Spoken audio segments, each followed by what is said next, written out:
Hello, everybody. It's Mxiety. I am on tonight with the beautiful, incredible, majestic Megzy. It's such a pleasure to have you. Welcome, welcome. Hi. Thank you so much for being here. You're so, oh my gosh, you're so Thanks for sweet. asking me. I was obsessed with your whole. So the way I met Megzy is she was on Jordan Lane's Mixer matchup, creative challenge, both. Uh, so she won the competition, and she told this beautiful story about her partner. And I'm gonna let you take it away, but that's how I saw her, and I sent her an email like the next day. I was like, "Girl, you need to come on my show because I want to hear that story." And she's like, "Well, I have my own story," and I was like, "I want to hear that story." So that's what we're gonna be talking about today. So my love, if you don't mind introducing yourself and telling us a little bit about yourself.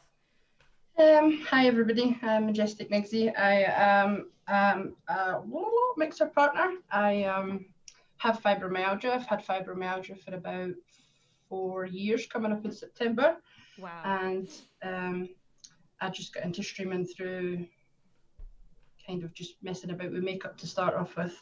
I modded for a few people on Mixer, and one day my partner kind of encouraged me to just start streaming, just to go for it. So I did, and here I am. You make beautiful, beautiful, beautiful art. I should have this if this was a fancy pants cable show. I would pull up an image and be like, "Everybody, look at her doing this." But the art, like the picture that you did, that the art that you did that one was half darkness and half light. Do you Yeah. want to talk about it? And I can pull it up. I can see if I can pull it up really quickly. Yeah, so the brief was to create a look that was inspired by a woman in your life. What was the words that you used? I can't remember what the words that what they used, but mine was inspired by my partner, Kiss, ex-Kiss 91, who's in the chat. She's Aw. my girlfriend, but she's also my full-time carer. So I got diagnosed with fibromyalgia 5 months into my relationship with Kiss, and she had only been living with me for 3 months, I think. we got together quite quick. So she moved up within 2, and within 3, I had a disability. I'd lost my job full time. I'd lost my full time job. She had to Oh give my up work to gosh. start looking after me. Um, it was just a really hard time. Like my work had kept my last wage, and we had no money over New Year. We had to go to the food bank. It was just heavy, really, really quick. And also we lived in an upstairs, downstairs flat. So there was like 11 to 20 steps into the flat and then the upstairs down. So I was stuck in my bedroom all the time. Oh. So she, obviously with all the financial troubles and stuff, she was having to, help me get washed and brush my hair and dry my hair because I couldn't lift my arms above my head. And I might jump around a lot in this story because I have fibro fog and I forget a lot of stuff. Move wherever you need to go. You can pause. You can do whatever the hell you want. And if anybody gives you trouble about it, I have great mods, and also I will give them trouble back. So go for it. With getting diagnosed with it, I had went to the doctors and they had tried me on amitriptyline, Mm-hmm. and amitriptyline is for basically for like bipolar and mental health disorders and stuff. But I don't understand why they were trying to give it to me for fibro. I think they're trying to say that fibromyalgia is something to do with your brain and neurology and stuff like that, but it doesn't Right, stem right, from right, there. right. So I'd had 10 milligrams for the first week, and then I went back and said it's not helping. I'm still in so much pain. I can't get anything done. Increase it to 20. I said okay, so we increased it to 20, and then on week 3 I went back. I said I'm still in agony. I can't do anything. I can't function. Oh, increase it to 30. So within the 3 week space, I had been upped on a drug that was for mental health problems, and it put me on, including like losing my job, the money worries, everything that we were going through. It just put me on one of the biggest downers, and they told me to stop it straight away because it wasn't helping with the pain, Hmm. and I just plummeted. I had, I was known, I was quite bad for in the first year, self-sabotaging the relationship, pushing Kess away all the time. I wasn't worthy of her. Um, Hmm. she wouldn't want to be with me. I can't work, I can't look after myself. She was Yeah. 25 at the time, so it was more like just let her go, let her go and live her life. She's too young to cope with this kind of stuff. I have a Yeah. I have a son, so she took on my son as well. Oh my goodness. So she was having to. Can you hear the fire alarm? I can't. I actually It can't. keeps beeping. Oopsie, it keeps beeping. I mean, it's not. Um. I don't know. Does anybody else hear it? Because I can't hear it. That's so funny. Anyway, so I had started a fight with Kess. I kicked her out. She'd went Oh my to god. one of my work friends, my old work friends. So it just sent me on such a massive. I get such a bad complex about myself, you know. Like Of course. I never used to love myself. So why would someone else love me, you know? Absolutely. Oh my gosh. This is so feels. So This is so feels.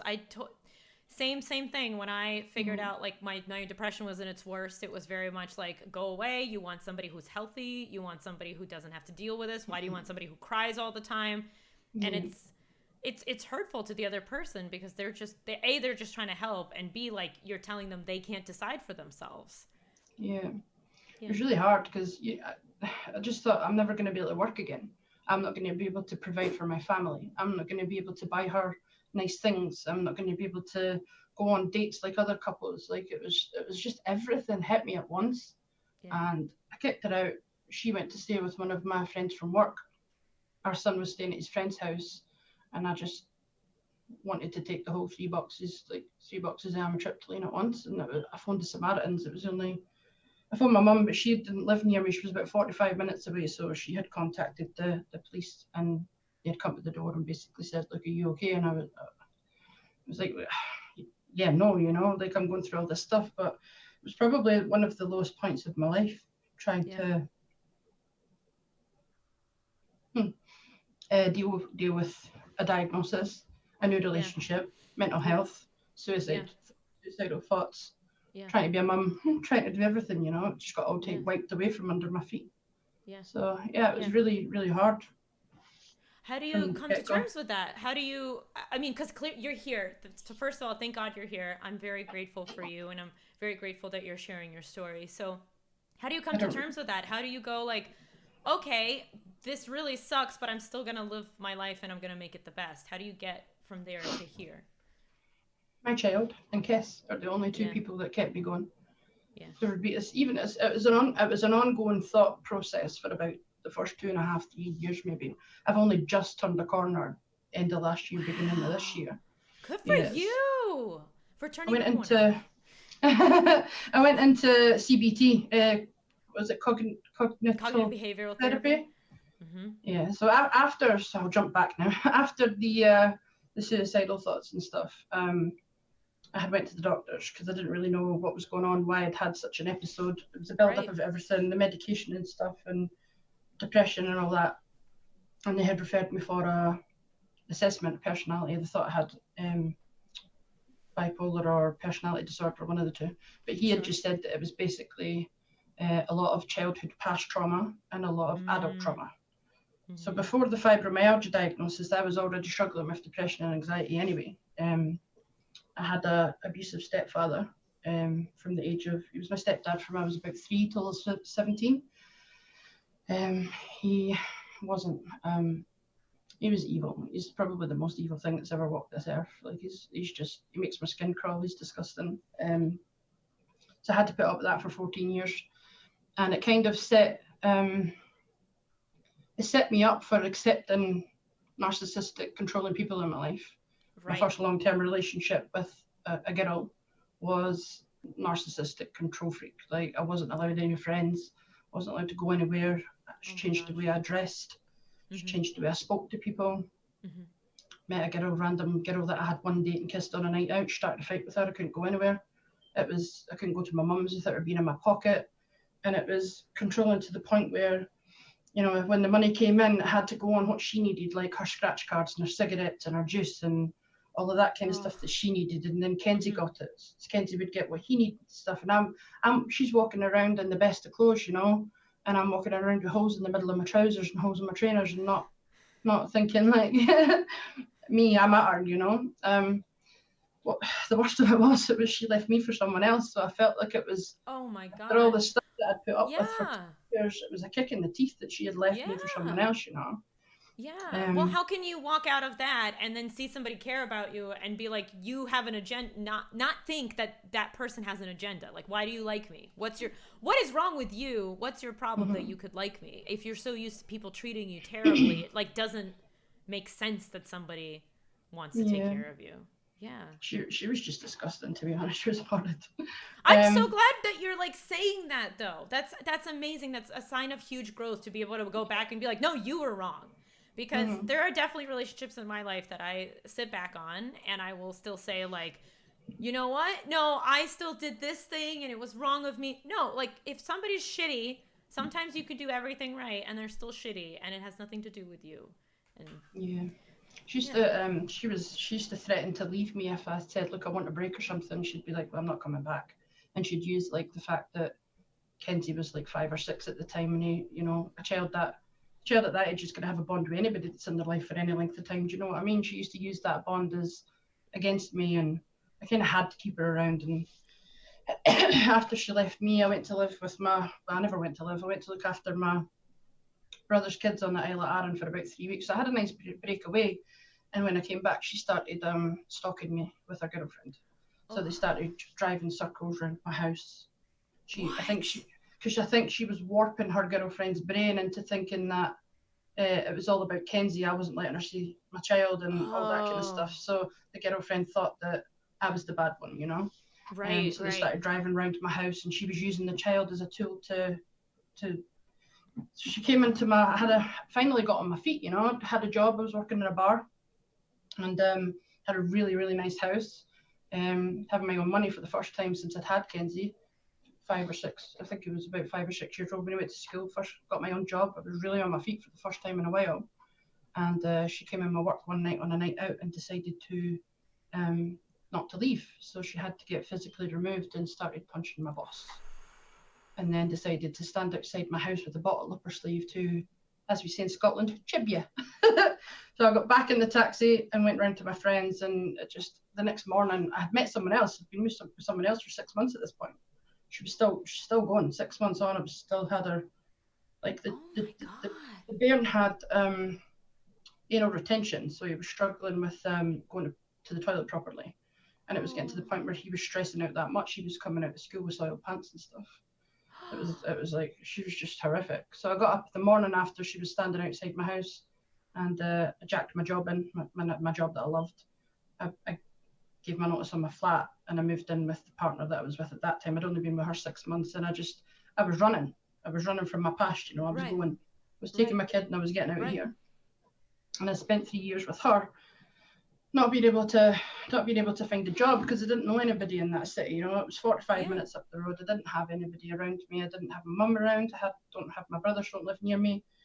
So it was like having to start all over again. And it was just another pressure from her and her family to, you know, get a job, start working, do this. Like she's keeping me, and I've always been, I'd like to think I've always been strong and independent. I like to make my own money and do my own thing. Yes. So it was like an added pressure to do it, you know, get a job, do this, do that. Anyway, that relationship that failed as well, obviously. I got a job for HMRC, which is like the government. Okay. You're on the phones taking claims for benefits for child tax credit and stuff. I'd been working there for a year. I had just got my permanent contract, and I met Kes. Started talking to Kes about another 6 months down the line. Started talking to Kes, and we got together quite quick. And then it was like the one time in my life that let's put a positive on this. So me and Kes started talking, and when we were talking, I didn't stalk you. I slid in those DMs though.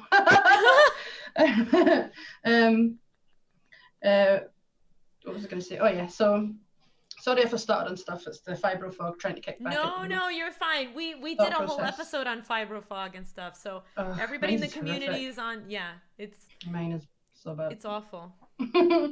Anyway, so I'd been talking to Kes for a couple of weeks, and I think she came up to visit me, and we'll go back. We started talking, and when we were on the phone to each other, we would just randomly start saying 11. I don't know if anybody's like spiritual and into all this I kind of still stuff, do right? it. I still do it. I know it's cheesy, but if I catch it, I do it. So when I went outside, I lived in the city, and I used to always go out and try and see the meteors and stuff, and I'd never be able to see the meteor showers. Sorry, not meteors. I'd never be able to see them. And then I'd walked outside one night, and shooting star went while I was on the phone, and I was like, "No, there's no way this is happening." And there was just something in my tummy was like, we both had said we don't want to be with anybody else. We'd come out of similar relationships. We'd had a similar upbringing when it came to broken homes and things like that.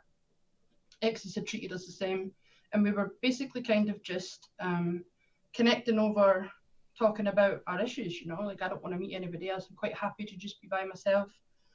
And she went on a night out one night, and she put our picture on Snapchat, and I was like, oh, hello there. So I was like, you're a bit of a babe. And she never answered me for like 2 weeks, right? She never answered me. And I'm skipping all over the story, aren't I? That was the beginning. We first started talking, she blanked me for 2 weeks. So the Snapchat happened. Oh my God. I know, right? Imagine. I like that she's in chat so we can keep her accountable. Like she's accountable for all this. Yeah, brutal. I know. Rejection at its finest. So the Snapchat happened, and she was on a night out, and this girl that I used to date briefly was living in the same city. It was the only person that I really knew. And she was like, oh, can I come to your house? I've got in a fight. I need to go somewhere. I can't go home. I was like, right, okay, well, you're sleeping on the couch and stuff. Don't come to my house and start drinking. Child's in his bed. Like, none of that. Carry on. First thing of that, you'll be out. So true to what I thought, she came to the house, asked for a beer. I said, right, one, and that's it. And then moral of the story is I ended up having to kick her out my flat because she wanted to keep drinking while I was sleeping. So I kicked her out, and I phoned Kes. I was like, Kes, I'm so annoyed this has happened, blah, blah, blah. We were going through it all, and she was like, oh, well, my ex just tried with me as well. We were like, what? That's really strange, isn't it? And then I hung the phone up, and then it was just like somebody had sprinkled love dust on me, and I was like, oh, wow, I like her. Dust. I really like her. Oh my God.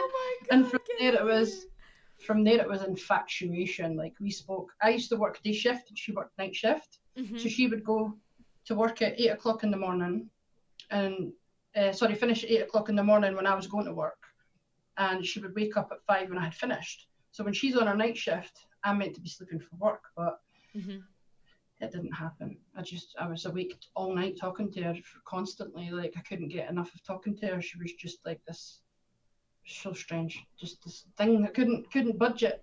So when she came up for our first date, we went down to the beach, and we took a quilt, and we put the quilt on the beach, and we were lying holding hands. This is really strange, right? And I was looking one direction, and she was looking the other, and we went down to the beach about 10 to 11, and we were lying there for about half an hour or so. But I was like, oh my God, I've just seen a shooting star. She was like, no way, so have I over there.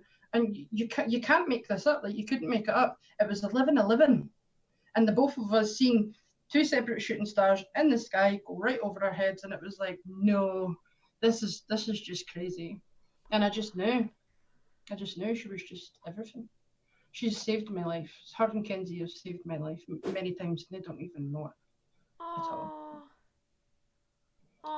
Just she's so calm. I'm fiery. So with twin, she's my twin flame. Twin flames are, so one's fire and one's ice, and you're like the yin and yang of each other. I'm very fiery and used to be quite short-tempered with obviously pent-up anger and issues and stuff going on. I was always quite a hot head and a big mouth. Not anymore. And she's very calm, doesn't talk much, you know. So yeah, we're very leveled out now. In the beginning it was rough, but I think that was obviously the fibro and all that kind of contributed towards that. But yeah, I'm getting there. I love it. This is oh my gosh. I'm just listening. Like I stopped asking you questions because I'm like, and then what? And then what? And then what? This cute. Is so adorable. So then you find out your diagnosis. So can you give us a little bit of a brief background for those of people who don't know? What the heck is fibromyalgia? What's the big deal here? I've only just in the last year figured out what I think it might be, but none of the doctors and professionals really know what it is. If you want to go and get diagnosed with fibromyalgia, you have to go to a rheumatologist, which is someone who deals with arthritis and stuff, and they diagnose you. But my doctor had diagnosed me there, and then I'd been off my work sick for about 2 months, I think it was. And I was going back and forth saying, I've got this most horrific back pain. I can't stand, I can't do anything. Like, I can't go to work, and my work was supposed to give me a rise and fall desk for me to be able to change position. But because I was off sick, they were saying to me, "Oh, come back in and try another shift." But because I was sitting at the same desk in the same position, I was still having to go home again. So the reason that they sacked me was through absence. Anyway, so fibro is, I'd got diagnosed by my doctor. Okay. And as I said, I'd got put on the amitriptyline first. That's the first port of call I think they go for. Then they go for gabapentin. And then they go for all these different drugs. Like, I've tried them all and nothing worked. Tramadol. So this is it's the fibromyalgia is when you just like experience pain, like it's like nerve pain. Oh, you want me to go into all that? Yeah, I do. Okay, I will open questions in a little bit. The audience is like, can we ask questions? I'm sorry. In a little bit. So, I promise I will. Originally, they chuck all these drugs at you thinking that is neurological. They think that the brain's not processing pain signals properly or something like that. But through in the last year and a half through my doctor, I think I've kind of hit the nail on the head with it. I think fibromyalgia stems from your trapezius, which is the big, massive muscle in your back, the big triangle one. And it's obviously the center of your body. So as soon as that packs in and tightens up and squeezes and everything else that's attached to it, your arms, your legs, your head, everything's attached to this middle muscle, it all just goes. It's like, it feels like the blood doesn't flow to the end of your fingers and your feet properly. Oof. It's bones, but it's mostly muscles and nerves. So it feels like when someone punches you and you get that instant dead leg feeling. Right. It's like that on a bad day all the time, all over. Oh my God. Your arms, your thighs, your calves, your arms, your back, everything. You get migraines. I get really bad migraines. My tension is to these through. If you feel down in the nape of your neck, you've got these two muscles that go up here. So the reason that I think that it's all this, I started acupuncture after the jumping back and forth, after the tramadol and the gabapentin. I was on the phone constantly all the time, like I'm in so much pain, and it was always an on-call doctor. Try this, try that, try this, try that. One guy was like, "Do you want to have liquid morphine?" And I was like, "Liquid morphine? Are you kidding me? Overall body pain?" No, overall body pain. I was like, liquid morphine is for what you give someone when they come out of operations. Do you know what I mean? Like it's that's gonna knock you out. Yeah. I was like, I don't want to walk around like a zombie. I just want some pain relief, you know. So the next, I phoned again, and I just got this one random guy on call, and he was looking at my records. I was going on court. The only thing that seems to really work and get me back up and going for a few days is diazepam. And obviously, you can't keep taking diazepam because you become immune to it, and then you need to increase the dose, and then it stops working. And it's very addictive. So he had said to me, I was on it for on and off. Once a month, I would get a 10 tablet course to last me a month. So every other day I would maybe take a tablet, but I was starting to get, my home life was getting, you know, we'd moved down to England. I'd got in a shit load of debt. I was trying to deal with everything, and it was just my stress levels were just through the roof. And the more you get stressed with these muscles, the more your flare-up kicks off. So any stress thing triggers it. If you overexert yourself doing anything, it triggers it. If you get in an argument and your adrenaline pumps through your body, it triggers a flare-up. Anything can trigger a flare-up. Anything. Wow. Anything. So living with that, how do you get used to it? Like, how do you move on with your life with this illness? I don't know. I'm trying. Girly, but you're doing it. You're doing an amazing job. I saw yesterday the art that you did. I should have had a picture. The artwork that she did for Fibro awareness was gorgeous. It was like you like drew all these muscles on you, right? And do you want me to show them on my phone? Oh my! If you can't, sure. I'm sorry. I should have had it pulled up. It's all right. Don't worry about it. Hold on. I don't know if you can see it. Oh, it is. Oh, look at that! That's insane. That is so cool. Like I'm going the wrong way. It's opposite. It's still, I mean, we get it. We get it. So one side was bruises and one side was muscles, just to try and represent. The year before, I did a realistic version, like bruises all over my body, to represent what it would look like if you could see it. But I think the biggest thing with fibro is that no one can see it, and you look fine. You look fine. There's nothing wrong Yeah. with you. But Yes. I'm in agony constantly, all day, every day. Those looks take me 4 to 6 hours, and you could ask Kess, I just go straight to bed and I just lie still because my body is vibrating and it's burning and it's all my nerves are like twinging, and it's like it's weird. It's like having an internal fit kind of feeling, if you know what I mean, but no symptoms on the outside. It's really strange. It's So yeah, awful because people make these like terrible judgments, assuming that you should be fine and telling you that you should be yeah, okay because you don't look sick. You don't look sick. So how could you? yeah, It's awful. It's awful. But that's incredible. So you stream, but you live stream, and I see that you stream regularly and everything. yeah. So what keeps you streaming? What keeps you going? So after I got diagnosed with fibro and I didn't have a job, Kess was on PlayStation upstairs and I was stuck in bed a lot. So she started buying me some makeup palettes here and there for anniversaries and stuff. And Oh, I was at an all-time low of not having any confidence, you know, even though she tells me I'm beautiful 10 times a day, even though she tells me that she loves me 10 times a day, you know, I wasn't believing it. And then I started to be like, do you know what? She does love me. And maybe I am beautiful in my own way, I don't know. But I started to go onto Facebook Live and do some makeup lives. And then I started to watch a little bit of Ellie Mac SFX. I don't know if you know her okay. on YouTube. I used to Mm-hmm, start watching mm-hmm, her. mm-hmm. And I was just watching it. I was like, I could probably do that, you know. And I started swithering on it for a while. So I started dabbling in it a little bit here and there, like Halloween, round Halloween. I maybe did a few looks the first year. And then October was coming round 2018, and I'd been modding for people, and Kiss was like, why don't you just stream? You know, you've got your confidence to be able to go live on Facebook, then why don't you go? And I was like, oh, trolls, you know, they're going to call me fat, they're going to call me ugly, they're going to call me this, you know, I don't know if I'm ready for that. And I just thought, you know what, stuff it, I'm just going to throw myself straight into it. And I did. I did 19 looks my first year.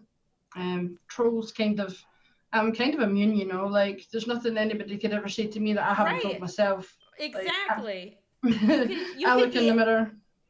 any way, you could look like anything and they will find something to say. Yeah. It's not about saying something meaningful. It's about whatever they just want to, they throw shit at a wall and see what It doesn't sticks bother kind of. me anymore. Honestly, Yeah. it goes straight over my head. Like there's nothing that they can ever say to me that I haven't sat and been down a rabbit hole and beat myself up about over 100 times in my life, you know. So it doesn't matter anymore. They don't really matter to me. Anyway, so the first few that I did, the first year that I did it, it was just I'm always stuck in bed. I'm in my bed constantly. I'm in the same four walls constantly because we live in an upstairs to get to the house, but downstairs is a converted garage. So it's a 3 bedroom house, one's Mhm. downstairs, but Mhm. like it's an up, if it makes sense. Mhm. So to get outside, I have to go down the stairs and stuff. So some days I can't even manage it. So Oh. this is like my little room. This is my room. This was the living room, but we don't have visitors, so now it's my makeup room. I mean, Kess has got one spare bedroom for her setup for streaming. Kenzie's downstairs, and I've got this room, and I just come in here, I shut the door, and I put my music on, and it's my time away. It's my time to gather my thoughts. I get lost in zone. I get lost in the zone when I paint. It's my social network because I don't go out. I don't have any friends. I haven't made any friends since we moved down here. So it's literally like my little lifeline, you know. It's the thing that keeps me sane, keeps me out of my head, keeps me kind of level most of the time, you know. There's some days I can't do it. Like I took a month off last month because I just couldn't do it. I couldn't get out of bed. The whole COVID-19 thing stressed me out, you know. When I get Oh my stressed, god. I went down a loophole. So I'm back now, but yeah, it's my little safe space, you know. I love That's it. amazing. But Makes me you have a happy. beautiful community that you've cultivated. Like Oh a yeah, lot of people are here supporting you, and they seem like yeah, wonderful people. So, not having tolerance for that, that bullshit, the trolls that come in and everything. yeah. Yeah. I've got the best people around me, the best mods, best girlfriend. Everybody's just phenomenal, and they Yeah. support me, and they're very understanding because I get stressed out about, oh my god, I can't stream, I'm letting people down, and what if they don't come back? And you know, and you were on the flyer thing that said about being an artist. It's so hard to try and be an artist and be disabled and keep up with the ocean of talent on Instagram to get noticed. Oh Like my god. it's just Yeah. there's so many phenomenal art, like talented people on Instagram trying to get noticed, and it's blows my mind the talent that's out there. It's ridiculous. So it sounds like you compare yourself to others. I know I have that problem. I was just talking about Yeah. it. So yeah. Yeah, quite a lot. Yeah. Yeah. What do you anything like, do you have a coping mechanism so that you kind of stop that, or is that usually a rabbit hole? Because for me, I know that that's I know I'm depressed if I start comparing myself to people and kind of falling down and down and down and down. It used to be a rabbit hole, but since I came out of CBT, he's kind of taught me to not project. Don't start saying what if, don't worry about what ifs, just try and be present on the day, deal with what's going on today, sort it out, go to sleep, and then tomorrow's the next day, That's my kind of thing now. I just ride the wave, when it's up, when it's down, and I go to sleep and hope that tomorrow it'll be an up day, and if it's not, then it might be the next day, Just keep going. Oh my God. That's beautiful. That's beautiful. I wish everybody could understand that like being in the moment, the value of that. There's no point. I think the biggest thing I've learned about having fibro that's pulled me out of my past and me being stuck in the past psychologically is that my thoughts, if they're negative and they stress me out, I'm going to be in pain. So what is the point in making myself physically ill over something that I can't change? It's done. It's gone. There's nothing that I can do about it. I can't change. If I went back, my psychologist asked me, if you went back, would you have made the same decisions? And I was like 100%. I would have done the exact same thing every time. I'm honest. I'm loyal. I'm down to, I'm straight. What you see is, I'm not straight, I'm gay. But, I'm straight down to what I meant was I'm straight to the bone, straight. I can't think of right. You shoot straight. That's what the word you were looking for? You shoot straight? Don't know what I was looking for, but I'm not straight. But you know what I'm trying to say, straight down the line. Is that the thing? Can someone help me out with saying? I don't know. You're a straight shooter. That's somebody who's like, I tell it like it is, and it is what it is, and that's how it's going to be. There's no beating around the bush with me. I'm not rude. I've got tact. I've got consideration and empathy and sympathy. But if I feel something, I'm going to tell you. I would like to take you in a DM and discuss it like an adult, and if there's an outcome that we can come to, then I'd love that. The last thing I want. I was quite bad for cutting people off a lot in life. Just cutting them out of your life. Cutting them out of my life. Yeah, I've kind of got more into that in the first 3 years because I just can't be doing with the drama, and I can't be doing with arguments and things like that cause me to be in bed for 3 days. So if it's something that's problematic to me, then I'm done. I'm gone. I won't see me for dust, because my health is more important than any sort of rubbish like that. I love that. Well, most problems, and I like that very much, most problems are minor things that we blow up into big things, right? So being able to say this is a small thing that's becoming very big, and I'm not here for it. I freaking love that. That is a great philosophy. Yeah. You are just amazing. Want to do my thing, man. Just want to do my thing and get on with it. Yeah, I've changed loads. I used to be quite hot-headed and I've got something to say, but I'm not like that anymore. I'm not. I think I've grown up a lot in the last year. A lot. What happened in the last year? Just you found your confidence? I went through counselling. I actually had someone to talk to about. I started my counselling in, I can't remember. I had 14 sessions once a week, and it ended in January. So I don't know how far back. What's that? 3 or 4 months into last year. Mm-hmm. Middle of last year, I think it was. And I was. We're on an emotional roller coaster here today, so it used to get to the point bring you onto it, but it's all right. It's fine. I don't mind. I'm an open book. I got to the point before counselling that even though I had streaming, after it I would be like, I'm so tired and lethargic, and I don't think I've got the energy to get back up and do any more. But I would just do it anyway. So I would hit a proper downer once every now and again. I've got polycystic ovaries and suspected endometriosis, and I have PMDD, which is premenstrual dysphoric disorder. So when I'm due my doodads, I get a little bit away in my head, and I'm like, oh, I have endometriosis. So I haven't been diagnosed. I'm too chubby to get the diagnosis, so that was another thing since I got fibro. That's a thing? Yeah. Oh my God. You have to be a certain weight to get the camera to do it, so because of having the fibro and not being able to work and being stuck in bed for the best part of 4 years, I put on about 5 or 6 stone. I mean, I don't really. I mean, whatever you weigh doesn't. If you're a good person, I Yeah. don't know. But that I don't really Yeah. care about any of that. But I didn't know you can't be diagnosed because I went through surgery Mm. twice before they diagnosed me after the first time, and then the doctor was like, "We're gonna do another surgery," and then the next year he was like, "We're gonna do another surgery," and I was like, "I'm not going through surgery every year. You can't keep doing this." And I found a doctor who like Mm-hmm. controls it and everything. But yeah, same thing with moods and everything. So Yeah. I feel you there. I feel you there. So yeah, once every few months, I would get on a bit of a downer, and I'd be in the bath, and Kiss would come in and be like, "Are you crying again?" not in a like thingy way, but I'd be like, "Yeah." She's like, "What's wrong now?" And I'm like, "Oh, blah, blah," like, oh, help. But no, and I used to just feel like, what is the point, And through, I didn't really think that I had much to live for, I didn't have much to give all those times that I was on the downers. But now that I've got, then I shave her legs, and she's a little better. Yeah, Yes. Kiss shaves my legs and helps me out, washes my back and all that jazz, and washes my hair and stuff sometimes.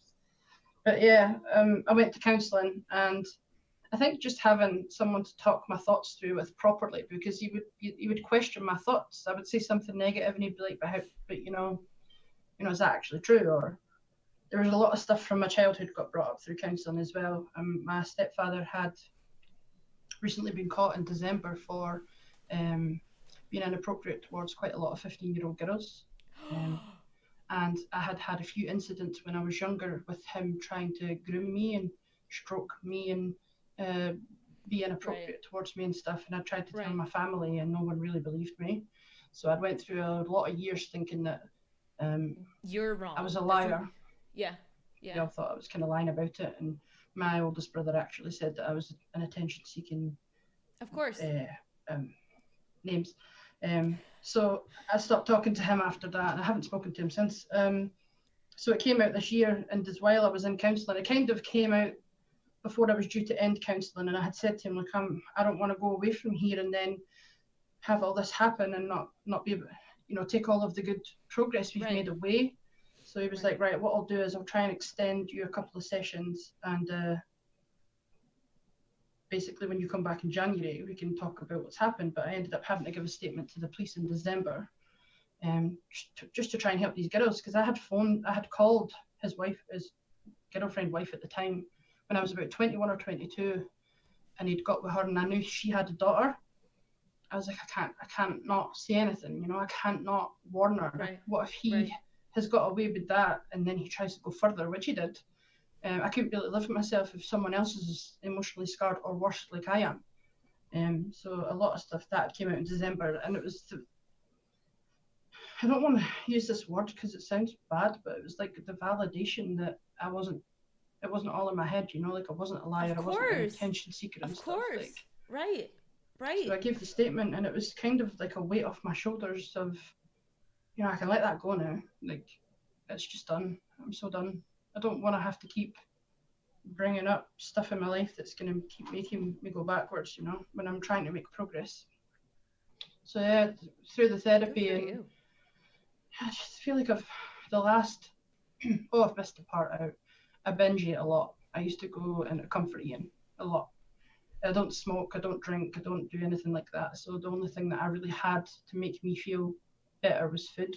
Um, Mm. so I would typically, between the age of, after I had Kenzie, I had postnatal depression, and I went on a mad downer then and a mad binge, and I had an incident back then with mental health as well that I don't really think that's we need to go into just now. Um, so I've always kind of been up and down. My weight's always been up and down. It's always been a thing. I've always been bullied for it, told I'm fat. I've had the exes tell me, no wonder that your father didn't do that to you because you're so fat and ugly. Um, Stuff like that. Yeah. So Awful. Holy crap. yeah. When people want to be hurtful, they find Oh yeah. the Oh yeah. worst, the They sharpest they get weapons. in. They get in the nitty gritty of it all. It can they use it. It's horrible. Oh my god. So yeah, I feel like I'm starting to sort my weight out now. I'm not feeling the urge to binge. I'm not feeling the urge to. I used to wake up in the morning and want to eat cake for breakfast and eat chocolate, and I'd be moody if I didn't get it, and I need it in my life, and I think about chocolate, and I'd eat chocolate. That was my life all the time. And in the last month, it's been really recent actually. The last month, I don't crave it anymore. I don't like. I've cut it right down. I've stopped drinking fizzy juice. I've stopped binging on. I used to go to the shop and spend about £20 on ice cream and cake and chocolate, and I'd get a full bag of it, and I'd eat it all in one go and not feel full. You know, it was really emotional. And I was in the bag of shopping like, oh, you know what I mean? Like, cure me, but nothing really did. I just think that, you know, I don't know, like I'm really trying to just change for the better and forget about all of the. It's not easy, man. I still have down days. I still have up and downs and stuff. Like even the last month, I was on a bit of a downer because I couldn't get up and stream and get myself out of that psychological cycle. But I've just been told, just get back up, just go in and sit at your desk and create something, you know, get lost. And even the first couple of looks, I was like, oh, I'm not happy with that. Oh, I might just give it up, you know, can't be bothered with it. Right. I just feel like perseverance is key, man. You just have to keep going. Just get up every day and keep going. I'm proud of you. I'm proud that you do that. That's amazing. And I think it's a great story to hear, because the way you tell it, it really resonates. I think it resonates with people who are currently in the process of figuring themselves out. And I think we have this idea that, like, I go to therapy and it's going to be fixed. That's what fixes it. I go to therapy and it fixes it. But, like, you have, like, 20, 30 years of trauma that you're trying to fix in 6 weeks, and that's just not, you can't undo that. You can't undo that so fast. And so to hear your story, to hear you going through it, thank you very much for sharing that. Do you mind if I open up the line for a few questions? No, that's fine. Okay. Let's all right. do this. Let's do this. All right. So I'm going to open up the queue for questions. Exclamation the letter Q. You can't just ask anything and anything, because I obviously read through these before I read them out loud. So, like, if you ask something stupid, I'm not going to let her answer it. So, you know, be smart. You can only ask one question at a time. Once you've asked your question, it's been responded to, you can post another question until time has run out, obviously, so we don't just keep answering one question at the same, you know, over and over. But it sometimes happens that we don't get a lot of questions to begin with, because people are like, well, you seem to have told your whole story. And that's okay too. You can ask anything you want. I'm an open book. You can ask me anything you want. What's been the hardest part for you in terms of, like, raising a son and having these conditions and being there, you know, and being there for him? It's a deep one. Being a burden, having him to grow up a little bit quicker than he would have, because he was 11 when I got diagnosed with it, and he's had to take on a little bit more in the house, you know, do more jobs around the house and help out. And just having, I feel like I'm the stereotypical mother that you'll get bullied about, you know, I'm gay, I'm chubby, and I'm disabled. Do you know what I mean? It's like all of the things that all of the little kids want to poke fun at. So I just feel like I'm a burden, and I'm going to be the cause of his, I don't know. So far so good. He's not been bullied and stuff about it.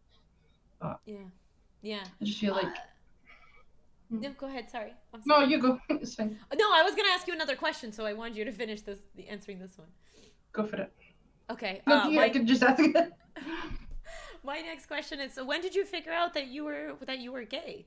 Amongst everything going on in your childhood, you also had to figure out, like, hey, I'm not straight, and it wasn't exactly the time when everything was, like, super acceptable. That's very recent. So how did that come to you? So before I'd ever be with boys or girls, I thought that I was probably into both. I didn't really know. So I kind of had a short-term girlfriend in the beginning, but didn't do anything that romantically. Sure. I was like, I don't know if I can commit to this because I don't know what I want. I was probably just terrified, to be honest. I didn't know what to do. So I went down the boy route, and within a couple of years, I kind of realised that it wasn't really for me. I tried to tell my mum that I thought that I was bisexual, and she was like, oh, your stepdad won't ever accept that kind of thing. So I was like, oh, okay, well, I'll just go back to the boy thing for a while then, because that's not going to be an option. Right. And then I think it was a year after I had Kenzie, an incident happened where a boy had taken advantage of me. I had invited him to my home on a date. I'd seen him once before, but had a date, and the second date was, I don't want to trigger anybody, but I'm sure you can imagine. Right. No, it's right. So we're talking about a lot of trauma here, right? I'm so sorry. So after that, I didn't want to go near boys at all, and I thought, okay, well, maybe I'm into girls, After a while of thinking, oh, well, I hate boys, so no, I don't hate boys. Like, I've nothing against men after everything, but I thought that maybe it's time to maybe talk to a girl and test the water kind of thing. So my first experience with a girl, I was catfished. Of course. Oh, Jesus. Yeah. Nothing is easy. Nothing is easy. No part of this story is like, and it was great. No part of that. And I thank you for sharing it so honestly. Oh my gosh. So I was catfished for a whole year, man. I thought she was some girl from Manchester. She even put a Manchester accent on, and she was Scottish. Like, she was so good. I never even questioned it. Essex accent. And it's really weird how I really believe in the spirit world, because it came round that are we still okay? Because I think we're frozen. Am I frozen? Are you frozen? No, maybe. No. Can you hear me? Yeah. Are we all right? Oh. Yeah. So it was really weird, because I honestly have faith in the spirit world that it came round about 4 years after she catfished me. I'd actually met her in Glasgow face to face. She worked in KFC, and she knew who I was, and I didn't know who she was, because obviously she gave me fake photos. Right. And my friend at the time had started dating this girl's ex-girlfriend, and the ex-girlfriend knew about it because she used to sneak off on the phone in the corner and phone me, and I didn't even know she had a girl. I didn't know she was real. Like, I didn't really know that she was not who she said she was. Never mind had a girlfriend. So it came back to me about 4 years later that I found out exactly who my catfish was. Strange, but yeah, nothing's ever easy, eh? So yeah, after a year of talking to her, I met my first girlfriend, and then that was it. I came out to my mum, and that was it. Good for you. So that was not something that you ever questioned. Once you figured it out, you're like, no, this is my thing. This is part of me, and you can all. Oh yeah. I just knew straight away. Good for you. Oh my God, I love hearing those stories of people like figuring out their identity. That stuff inspires me so much. Okay, all right, Q. Ultimate Disney Dog asks, do you have a favorite Disney movie? Oh, the new Beauty and the Beast that's out. The new I'm one? in love with the Beast. Yeah, the reanimated one. Oh, he's just amazing. I want to recreate him at some point on my channel, but I need to get all the fur and stuff. I want to make him look as realistic as I can. It's just so majestic. I love it. Ooh. Oh, and Lady and the Tramp, the cartoon one. I watched it when I was brought up like a lot when I was younger. Yeah. So the original one, not the new one. Okay, got it. I watched that, but it's not the same. Oh my gosh! Ultimate Disney. Her little icon is Lady, so I'm sure she appreciates that. That's very so much. cute. Yeah, Lady and the Tramp. Yeah. Aww. That's so cute. Okay. How do you? Talus asks. Hold on. How do you deal with the 4 walls syndrome days? Those frustration days where you could easily pick something up and just throw it. What's your coping strategy for them? I try and go outside and get some fresh air and ground myself a little bit. There's time. We've got a jacuzzi bath, so I get my salts and I'll put my candles on and my relaxing music, and I'll go and lie in my bath and have my bubbles on, and I'll just I breathe in for 4 and I breathe out for 5, and on the 5th breath I just try and let go of all the negativity and the pent up frustration that's in my head. I love that. And that's how I try and cope. So trying to move somewhere outside of where you are to to do something else. Okay. Yeah, I've meditated sometimes as well. I tried meditation a few times. Okay, all right. Meditation's hard. I find it very, very hard. I've only successfully managed it once properly, where I felt like I was floating. The other times I feel like I'm just talking to myself in my head the whole time. That's totally normal. That's so normal. People think like meditation has to be this like Buddha ascending thing, but like meditation is just you figuring out whatever is up here, whatever you need to do. You could stare into space and Yeah, I can't get into meditation if they've got like one of those. And now you have to imagine. No, I can't. And I'm like, can you just hurry up and tell me? Can you just it's like one of those voices. Just tell me what to do. I'm just saying, I have too much energy. I'm like, okay, get on. What do you want to say? Just say it. Yeah. No, I do better with object meditation. So that's when you pick something and you describe it to yourself. And so that refocuses your attention from like whatever you're doing onto that one object. And you try to describe it in like non-judgmental ways. So you can't say like it's too big or too small. You just say like it's a large piece and it's this blue color and it's plastic, and that's helped me a lot. Or just writing stuff down. A lot of people don't know that like you can have a writing meditation where you just write what's in your brain. A lot of people don't. Anyway, meditation. I could go on for a while about meditation. Yeah. Baths, meditation, and Elder Scrolls. I like playing that. That's my chill out game. Oh, I saw you were playing that last night, right? Love it. I love it. Yeah. I'm doing 12-hour shifts right now. I've nearly completed it. I love it. Love it so much. Audiobooks, huh, Talus? I didn't know that. That's interesting. Sometimes meditation is spending really quiet time with yourself. Yeah. Ultimate Disney Dog, I'm sorry. I'll call you he. I'm so sorry. It turns out it's a boy. I'm so sorry. Okay. So Venomous asks. Wait, sorry. What were you saying? Oh no, I can't remember what I was going to say now. It's gone. It's gone. I'm sorry. I'm sorry. Okay. No, it's fine. It's totally fine. It's me. Venomous asks, what's the next goal for Megzy?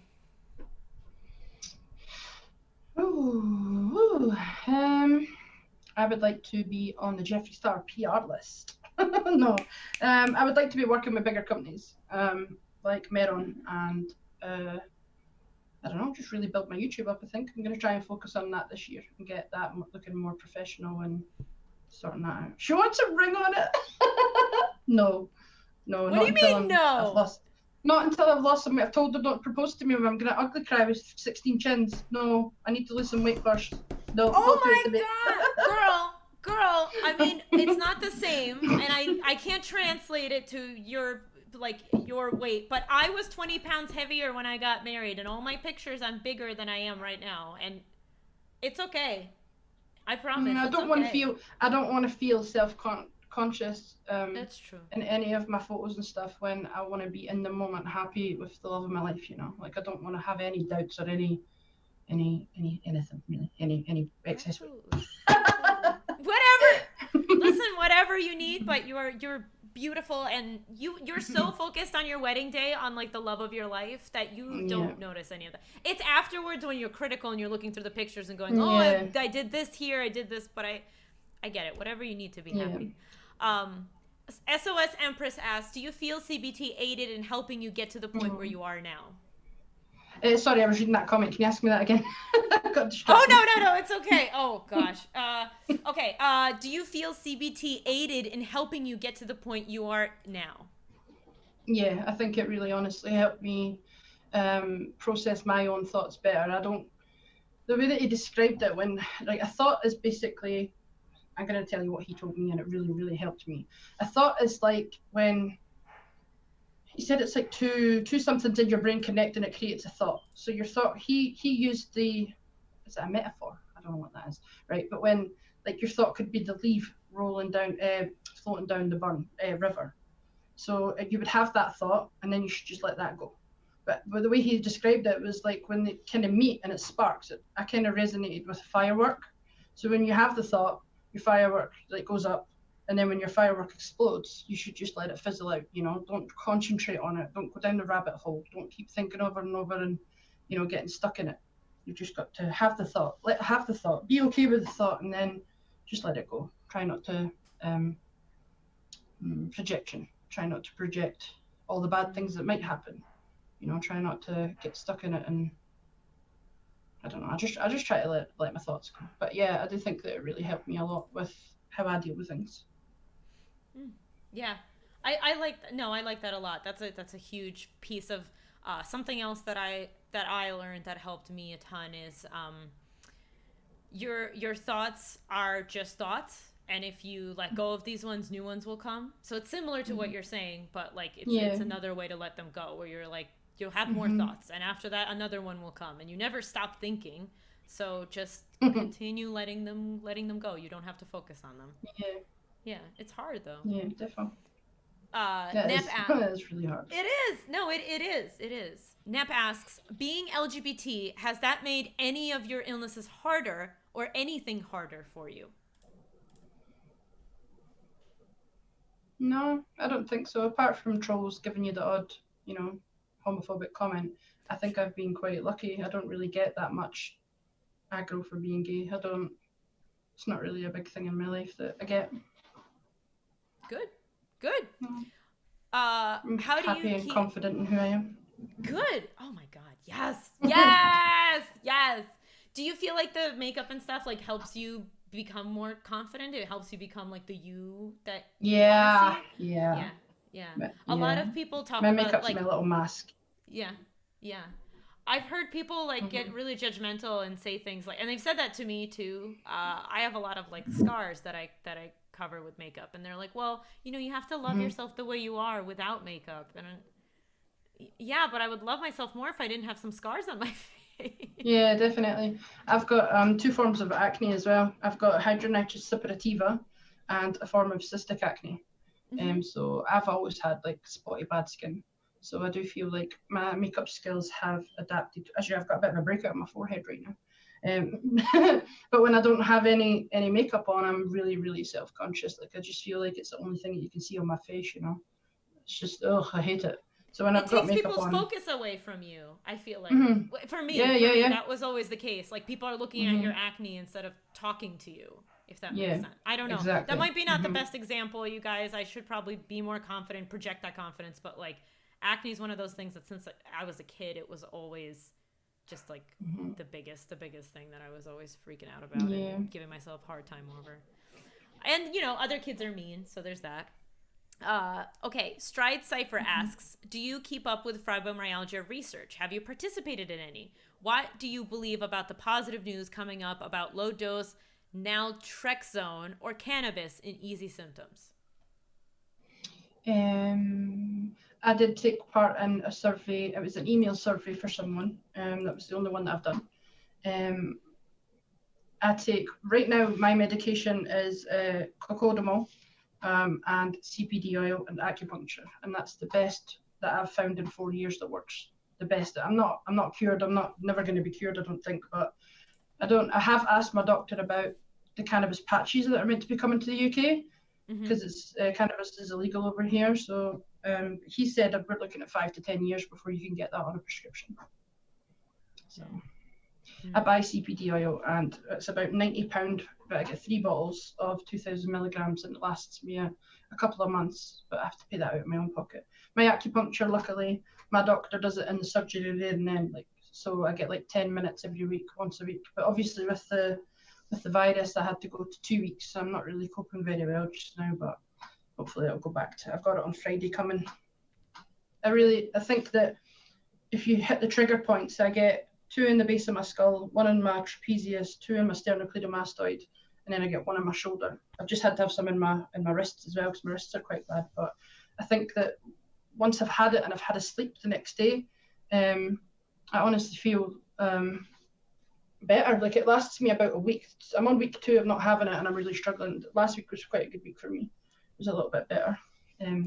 But yeah, I'd rather go down the holistic approach than take all the medication that they're trying to pump me full of. I was on 8 tablets of 3,500. So actually only recently did research into my medication as well. And because they're effervescent dissolvable, because they work quicker for the pain, I'm actually taking over 3,000 milligrams of salt before I've even ate anything in a day. And I'm obviously overweight, so I'm trying to reduce my meds because it's going to be a massive strain on my heart having like so much salt every single day. So I've managed to pull it down from 8 to 4 in a couple of weeks. So we'll get there eventually. That's amazing. We'll get there. But like you're so on top of yourself and taking care of yourself. One of the things that I always find very amazing is that people with invisible illness, people with long-term illnesses in general, know body parts and muscle groups and bone names better than some doctors do. Like off the top of your head, you named like all the muscles that you're in pain with. Yeah. It's an interesting it's just an interesting fact of like how you can tell somebody who's taking care of themselves and trying to get better. Yeah. Like all the stuff right off the top of your head, and things that like not everybody Yeah. would stop and think about what their trapezius is. Yeah. Yeah. I think I'm a qualified holistic therapist. I'm actually qualified in Oh. massage, so I had to learn about the body before I could touch it. Okay. Well, But there's I gave that. that up Okay. years ago. I've never done Okay. it. No, Yeah. but you did learn about it, so that Flexing. explains that. Yeah, I was supposed to Yeah. learn a lot in yoga in yoga class too, but like it just like came in and went right out because I trained to be a Yeah. yoga teacher, and They explained all the muscles. They explained why, which one does what, and it's just Yeah. yeah, yeah. Oh my gosh. Yeah. Okay. So we are coming to the end of our time, and it is super, super late by you. So just thank you so much. Oh, we have one more question. Okay. Did you have any issues with the docs where you know as much or more info about your fibro than they do and have to constantly fight them to actually listen to you? Yeah, in the beginning, I knew that it wasn't just my weight. I wasn't that heavy at the time. Like I've always been a big girl, but at the time, I had never had the symptoms and the pain, and like the crippling back pain that I was struggling with at the time. And every time I went back to I had other pain, but it was mostly on my back, sitting constantly at work. It was going right up my back and right over my shoulders. I was like, it's not just back pain. I just kept getting sent away and told that it was my weight. I need to lose weight for months and months and months and months. I just kept getting different doctors telling me that I need to lose weight. It's your posture at work. Ask them to change your seat. Ask them to do this. Take a cushion. I'd be lying on the phone. Just dismissive stuff. Yeah. Yeah, I'd be lying on the phone taking a call while I was taking 2 tramadol and lying on a cushion on the floor trying to take a call because it was back pain. It was just bombarded with its neurological stuff. Half of them didn't even know what it was themselves. They would just want to prescribe you. It's like they go to the book and they're like, oh, fibromyalgia, this might work, this might work, this might work. And you go through the sections of all of the typical medications that might work for other people that not necessarily is always going to work for you. But you get it chucked at you anyway until to try it. So, nah, I don't like any of the meds that they give you. They make you spaced out. They make you feel worse. Well, they make me, sorry, not you. They made me feel worse. No, it's your experience. Right. It's your experience. Do you have any, so do you have anything else that you would like to say before you hop off that you would like people to know, maybe that are in your position right now or might be feeling the way you feel? Obviously, everybody go give her a follow on everything. Mixer, Instagram, YouTube, go and follow all of them, please. I'm posting the links. Our moderators post the links, so come on. So do you have any closing remarks, anything that you wish people to know?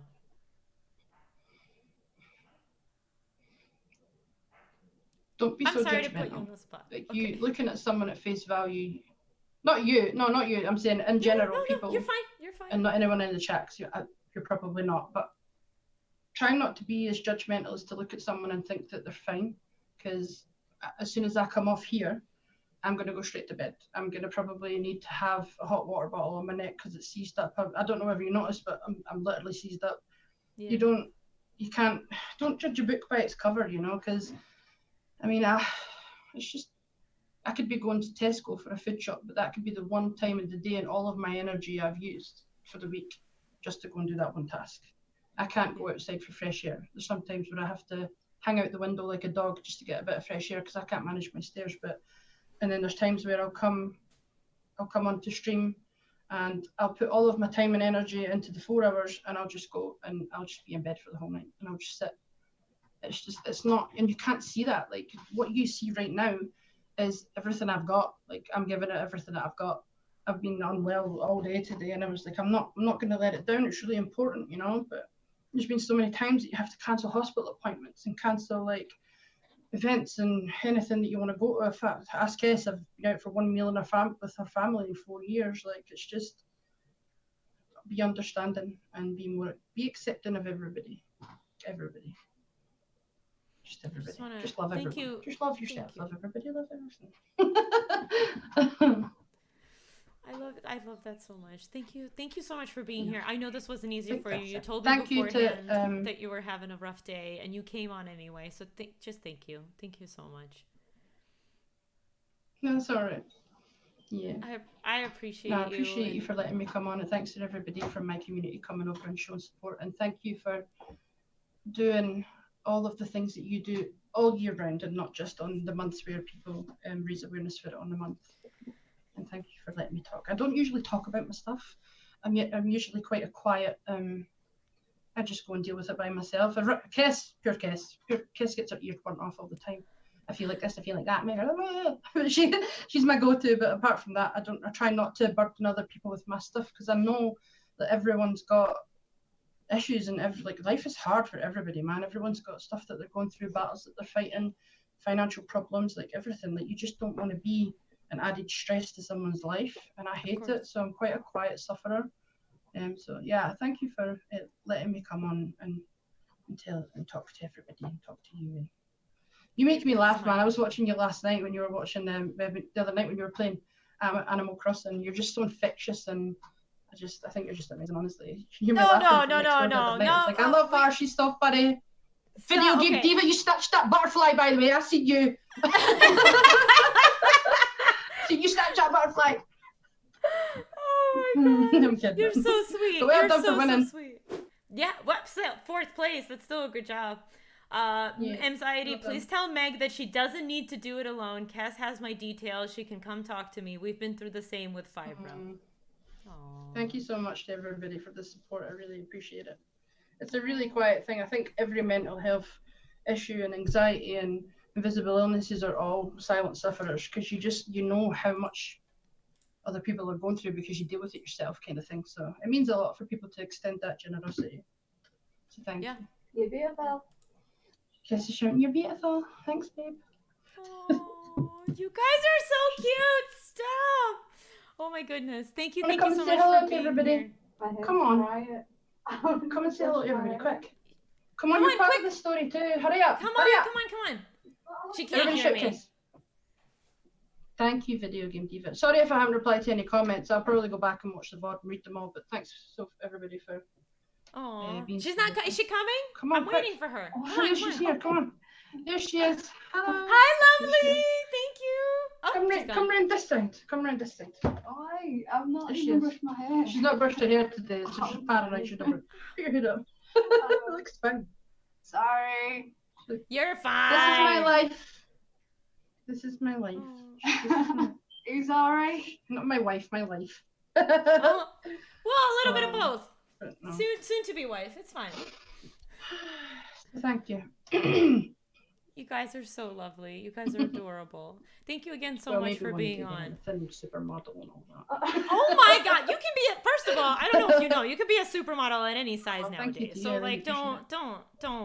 You are who you are, and whatever. This is just a meat package that all of us come in. We're just like this is just all the sack of flesh. By the way, I say that. I honestly do believe that the body is just a vessel to carry your soul, and if your soul's ugly, then you're beep in life, you know. But I look at all the big, beautiful women on TikTok, and I'm supporting them all. I'm on hashtag plus size. I'm on the hashtag plus size queen, and I'm loving it, man. I just don't think I've got the confidence for it just yet. But maybe one day. Well, maybe you'll get there, and maybe watching that is what gets you there. It just takes a little bit of time, you know. Yeah.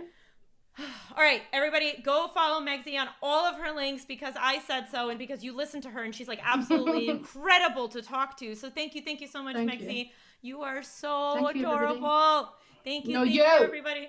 We will be right back, lovely. Stick around.